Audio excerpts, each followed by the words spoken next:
মৃত্যু লগ্নে আইসা ফেরেশতা জিজ্ঞাসা করবে আইনাল ইশতিগাল, বল তোর ব্যস্ততা কোথায়? চলে আসছি আমরা, নিয়ে নিব এখন তোকে উঠায়া, বল ব্যস্ততা কোথায়? তুই না বলতি বড় ব্যস্ত, আই এম ভেরি বিজি। 24 ঘন্টা নাকি ব্যস্ততায় কাটে। চলে আসছি আমরা। ফেরেশতার দল আইসা বলবে চলে আসছি আমরা, আইনাল ইশতিগাল, বল তোর ব্যস্ততা কোথায়? বইলা একটা টান দিবে। হায় হায়, গাজীপুরের স্টেজে টান দিছিল 1 মিনিটের নাই ভরসা। মনে আছে না ভুলা গেছেন? ফিরোজ শাহীর রশি টান দিছিল এই গাজীপুরের স্টেজে, 1 মিনিটের নাই ভরসা গাইতে যায়। অনেক দিন হয়ে গেছে, ভুলা যাওয়ারই কথা। ফেরেশতা রশি টান দিবে আর বলবে আইনাল ইশতিগাল, বল তোর ব্যস্ততা কোথায়? তুই না নিজেকে বড় ব্যস্ত বলতি, ব্যস্ততা কোথায় তোর? আইনাল ইশতিগাল। তারপরে একটা টান দিয়া বলবে জালাল ইশতিগাল, তোর ব্যস্ততা শেষ। বাকিয়াল ওয়াবাল, সব ঘাটি তোর সামনে। ইনকাতাতিল আজাল ওয়ানকাতাতিল আমাল, তোর বয়সও শেষ, তোর আশাও শেষ। যাহাবাতিল আমওয়াল, তোর সমস্ত অর্জন হাতছাড়া। যত বড় অর্জন হোক দুনিয়া, মরতে দেরি, হাতছাড়া হইতে দেরি হয় না। হ্যাঁ হ্যাঁ, সত্য এটাই। শুধু ওই ব্যক্তিদের ছাড়া যারা প্রস্তুতি নিয়ে গেছে, ওদের কিছু হাতছাড়া হয় নাই। ওয়াজাত্তানি ওয়াজাত্তা কুল্লা শাই, এই কথাই সত্য। ওরা আল্লাহ পাইছে তো সব পাওয়া গেছে, কিচ্ছু হাতছাড়া হয় না। কি কিছু হাতছাড়া হয়েছে? কিচ্ছু হাতছাড়া হয় না ওদের। তৃতীয় ফেরেশতা বলবে যাহাবাতিল আমওয়াল, অর্জন শেষ। বাকিয়াতিল আমাল, আমল কর্ম তোমার সাথে আছে। সবাই সঙ্গ ছেড়ে দিবে, কর্ম সঙ্গ ছাড়বে না। ভাইও ছাড়বে, বোনও ছাড়বে, প্রিয় স্ত্রীও ছাড়বে, সন্তানও ছাড়বে। সবাই সঙ্গ ছেড়ে দিবে। বন্ধু ছাড়বে, বান্ধব ছাড়বে, সামনের লোকগুলা ছাড়বে, পিছের লোকগুলা ছাড়বে, ডাইনের লোকগুলা ছাড়বে, বামের লোকগুলা ছাড়বে। সবাই সঙ্গ ছেড়ে দিবে, শুধু কর্ম সঙ্গে থাকবে। কর্ম খোলার সময় নাই। ভালো হলে বড় ভালো, খারাপ হলে অবর্ণনীয় খারাপ। চতুর্থ একটা ঘোষণা আসবে দুনিয়ার মানুষের জন্য। ওই বাড়ির মানুষের জন্য এক ফেরেশতা ঘোষণা দিবে, তুবা লিমান কানা মাতআমুহু মিনাল হালাল। সুসংবাদ ওই ব্যক্তির জন্য যে দুনিয়াতে হালাল ভক্ষণ করছে। ওয়া ইশতিগালুহু লিখিদমাতি জুল জালাল, 24 ঘন্টা আল্লাহর দাসত্বে কাটাইছে। দাসত্বে চলেন, অল্প সময়, পরিশ্রম অল্প, সোয়াবের গাঠটি বড়, প্রস্তুতি নেওয়া বড় সহজ। এই জন্যই আপনি আর আমি উম্মতে মুহাম্মাদি, এই জন্যই মুহাম্মদুর রাসূলুল্লাহর আগমন। নাইলে মানুষ যত বড় ব্যক্তিত্ব হয় না, যত বড় ব্যক্তিত্ব হয় দুনিয়াতে, সর্ব জায়গায় ওর বিচরণ হয় না। সব জিনিস খাইতে পারে না। আমাদের পেপার উঠাইলে পাওয়া যাবে, একটা ডিম টেস্ট করতে করতে করতে করতে যার জন্য ডিমটা ভাজা হইল, সে 1 টুকরা ভাগে পায়, বাকি সব টেস্টে চলে যায়। মনে হয় ওনারা বোঝে নাই। আপনারা তো বুঝার কথা, ঠিক না? সমাজের কর্ণধর হিসাবে এই কথাটা তো আপনাদের বুঝার কথা, ঠিক না? না, মনে হয় বোঝেন নাই। কি বুঝছেন বলেন? রাষ্ট্রপতির জন্য ডিম বাজলে চেক করতে করতে করতে করতে ওনার ভাগে 1 টুকরা পড়ে, মাঝে মাঝে পড়েও না, সরায়া দেয়, এটা আপনার যোগ্য না। আরে বুঝাইতে পারলাম? হ্যাঁ, আপনি মুহাম্মদুর রাসূলুল্লাহ ব্যক্তিত্ব যত বড় হয়, ওনার বিচরণও তত কমতে থাকে। মুহাম্মদুর রাসূলুল্লাহর মতো ব্যক্তি দুনিয়ায় আসবে কেন? আর আপনার আমার মতো মানুষকে উম্মত বানাবে কেন? জানি না কার মউত কখন আসবে। যুবক, ভালো মতে বোঝো, চিতাতেই সব শেষ এমন না। তুমি মুসলমানের ঘরে জন্ম নিলে, উম্মতে মুহাম্মদী হইলে, মাথার উপরে মুকুট লাগাইলে কুনতুম খায়রা উম্মাহ, অনেকগুলা মুকুট তোমার মাথায় আছে যেগুলা তুমি চোখে দেখতেছো না। কোরআন ঘাটলে দেখা যাবে তোমার মাথায় কয়টা মুকুট। কোরআন হাদিস ঘাটলে দেখা যাবে কয়টা মুকুট তোমার মাথায়। তুমি উম্মতে মুহাম্মদী, 24 ঘন্টা ভোগ করবে আল্লাহটা, আর তুমি বলবে আমার কাছে সময় নাই, আই এম ভেরি বিজি। যে মৃত্যু তো অবধারিত, আবার যেই কোনো সময় আসতে পারে। সুস্থ বইলা যে মৃত্যু আসবে না এমন না, মরতে কিন্তু সময় লাগে না, ঠিক না? আবার মৃত্যু আসতেও সময় লাগে না, ঠিক না? কত অসুস্থ মানুষই তো বাজারে ঘুরে বেড়াইতেছে, আবার দেখা গেল কত সুস্থ মানুষই তো চোখের সামনে চলে গেল। কত বুড়াই তো রাস্তায় ঘুরতেছে, আবার দেখা গেল কত যুবকই তো রাস্তার থেকে বাহির, ঘরের থেকে বাহির হলো ডিজিটাল ঘোড়ায় চড়া।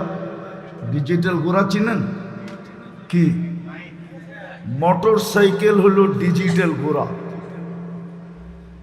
অ্যানালগ ঘোড়া 60-70 মাইল ব্যাগে চলতো, আর ডিজিটালটা 150-200 মাইল ব্যাগে চলে, ঠিক না? কত যুবকই তো গাজীপুরে পাওয়া যাবে ডিজিটাল ঘোড়ায় বাহির হলো, বিকালে লাশ হয়ে ফিরে আসলো, 2-1 ঘন্টা পরেই লাশ হয়ে ফিরে আসলো, 10 মিনিট পরেই লাশ হয়ে ফিরে আসলো। তো মৌত দেখতে দেখতে, শুনতে শুনতে, জানাজা পড়তে পড়তে, দাফন করতে করতে আমরা অভ্যস্ত। আমাদের জন্য মৃত্যু অবধারিত, এটাও সত্য। কার কখন আসবে কেউ জানে না। কার কখন আসবে কেউ জানে না। এমনও হইতে পারে কাল সকালে এই এলাকার কেউ সূর্য উঠতে দেখবে না। এরকম এলাকা দুনিয়াতে আছে। বেশি দিন দূরে যেতে হবে না। গত ডিসেম্বরের আগের ডিসেম্বরে তুর্কিতে ভূমিকম্প আসছিল রাত্রে, 7.8 ভূমিকম্প। একসাথে 1.5 লক্ষ লোক মারা গেছে, এক শহর মাটির সাথে মিশে গেছে। ওইখানের 1.5 লক্ষ লোকের আর সূর্য উঠা দেখা হয় না। হতে পারে কাল সকালে এখানের কেউ সূর্য উঠা দেখবে না, হতে পারে আমিও দেখব না। সূর্য আজ কিন্তু বলতে বলতে ডুবছে, লান আউদ ফি হায়াতিকা আবাদা। হতে পারে তোমরা আর আমাকে উঠতে দেখবে না। ডুবতে তো দেখলে, কিন্তু উঠতে হয়তো তোমরা আমাকে দেখবে না। কিন্তু ছোট একটা প্রশ্ন হলো আমার, যে 24 মৃত্যুর জন্য প্রস্তুতি আমাদের কতটুকু? মৌত তো অবধারিত, কিন্তু প্রস্তুতি কতটুকু? যুবক কতটুকু প্রস্তুতি নিতেছে?